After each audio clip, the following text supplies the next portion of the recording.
अपना प्रणपात करते हुए आप सबको प्रणाम करता हूँ। माता जी को प्रणाम करता हूँ। मेरे आने का विचार इसलिए आया कि कुछ बातें मैं उस दिन आपसे नहीं कह सका था, और यहाँ जो आप सबने हमारी उम्र को देख करके मुझे कितनी श्रद्धा दी है, उससे मेरा हृदय अभिभूत रहा है। मैं आप सबके प्रति अपना प्यार, अपनी कृतज्ञता जताऊं, एक कारण पूजा था, और बार बार प्रणाम कर आप सबको कहता हूँ कि अपना प्यार हमारे ऊपर बनाए रखें। माँ से भी प्रार्थना है। दूसरी बात ये है कि जोगी जी का हमारे परिवार पर जो प्रभाव पड़ा, उस दिन मैंने चाहा कि कुछ कहूँ, लेकिन कह नहीं पाया। मैं आज अपने पारिवारिक जीवन के बारे में कुछ दो चार बातें कहूँगा, ज़्यादा समय नहीं लूँगा। जो भी मेरी शादी 18 वर्ष की उम्र में मेरे पिता ने कर दी। मैंने लड़की को देखा नहीं था, और घर में माँ चली गई थी, एक मेरी भौजाई रहती थी, तो घर में अकेले कैसे रहें, इसलिए उन्होंने मेरी शादी कर दी। मैं इंटर का विद्यार्थी था। 5 वर्षों तक मैं पढ़ता रहा, और पत्नी की तरफ से कोई बाधा नहीं पड़ी। उसके बाद जब नौकरी में आया तो जोगी जी महाराज से भेंट हुई। जोगी जी मेरे घर आने लगे। पहली बार जब जोगी जी आए थे प्रोफेसर जोशी के साथ, तो उन्होंने, जोशी जी ने कहा कि सुरदेव बाबू, जोगी जी लहसुन प्याज का सेवन नहीं करते। तो जोगी ने चट कहा कि यहाँ तो लहसुन प्याज का गंध भी नहीं है। मैंने कहा कि हमारे यहाँ लहसुन प्याज नहीं बनता है। पत्नी का स्वभाव ऐसा था कि थोड़े में ही परिवार को चला लेना। 3 बच्चे हो चुके थे हमारे, और मेरी एक सनक थी कि मैं चाय पीऊंगा ही नहीं। योगी जी कहा करते थे बाद में कि डॉक्टर हेग ने लिखा है कि if I am given to prepare a list of poisonous herbs, I will keep tea on top.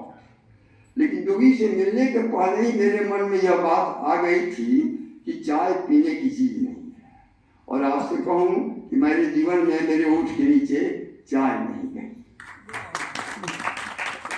Jogi ji के आने के बाद मेरी पत्नी, और कई आदतें हमारी थी कि मैं कड़ू तेल ही खाऊंगा, बाजार का तेल नहीं खाऊंगा, रिफाइंड घर में नहीं लाऊंगा, और शुद्ध घी खाऊंगा, और आमदनी जो थी तो छोटी थी, लेकिन पत्नी उसको इस तरह से चलाती रही कि मेरा जीवन ठीक से चलता रहा। सवेरे हम लोग सभी बच्चे उठ जाते, तैयार होते, और अपना हम टहलने निकल जाते। पत्नी जो खाना बनाती, शाम का खाना जब बनता, जोगी जी बार बार कहते थे कि रोटी बांट कर खाओ, पैसा देख कर सेवा करो।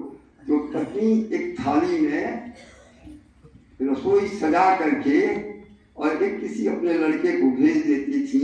करीब 100, 150, 200 कदम पर या डेक के बाद रेलवे लाइन था, वहाँ कुछ लोग रहते थे घर द्वार के, तो भगवान के नाम पर वो रोज भेज देती थी।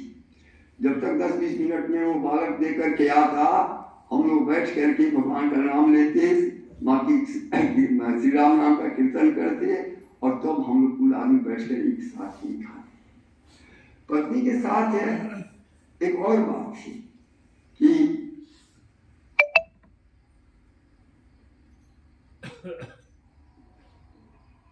वो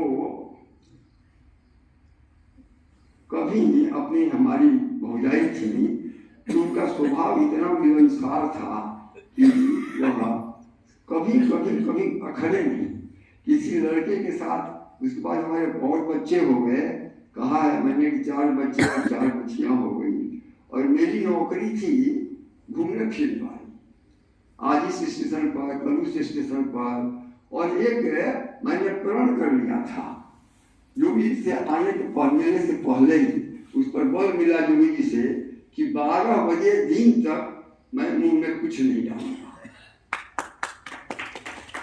पानी भी नहीं पीऊंगा। मैं स्टेशनों पर जाता था, इंस्पेक्टर था उस वक्त इंस्पेक्शन में, तो हर स्टेशन पर शौचालय के प्रबंध रहता है। जाकर के 12 बजे पानी पीता था, तो लगता था। आने के बाद भी उन्होंने हमको कभी केला दूध, कभी सब्जी, कभी कुछ ले देती थी, मैं वो खा करके फिर घर चला आता था। और इस तरह से जीवन बीतते बीतते वो हम लोगों का जीवन इतना अच्छा चला कि हमारे यहाँ संतों का जैसे घर हो जाता। संत तो ऐसे आते, हमारी पत्नी को अपनी लड़बच्ची समझ करके और रसोई घर में ढुक जाते, ये हमको दे देना, ये हमको दे देना। घर एक है जैसे मालूम हो कि पूजा घर हो गया, सब बच्चे और हमारे यहाँ संतों के भी लोग आने लगे। और योगी जी का मन हमारे यहाँ आकर प्रसन्न हो जाता था। यह योगी जी की कृपा रही कि हमारे जीवन में, मैंने आप सबसे कहा है कि 4 बच्चियां थी हमारी बच्ची आई है, आप उससे सब बातें पूछ सकते हैं। और मैं भी योगी जी के चरणों में रहते हुए यह कोशिश कर रहा हूँ कि कहीं भी थोड़ा भी अतिशयोक्ति ना हो। तो ये हम लोग जीवन इस तरह से बिताते रहे और इस तरह से।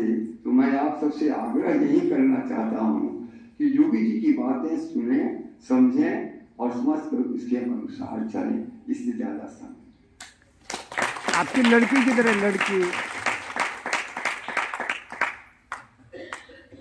सूर्यदेव जी का बहुत बहुत धन्यवाद। कार्यक्रम के महत्वपूर्ण सत्य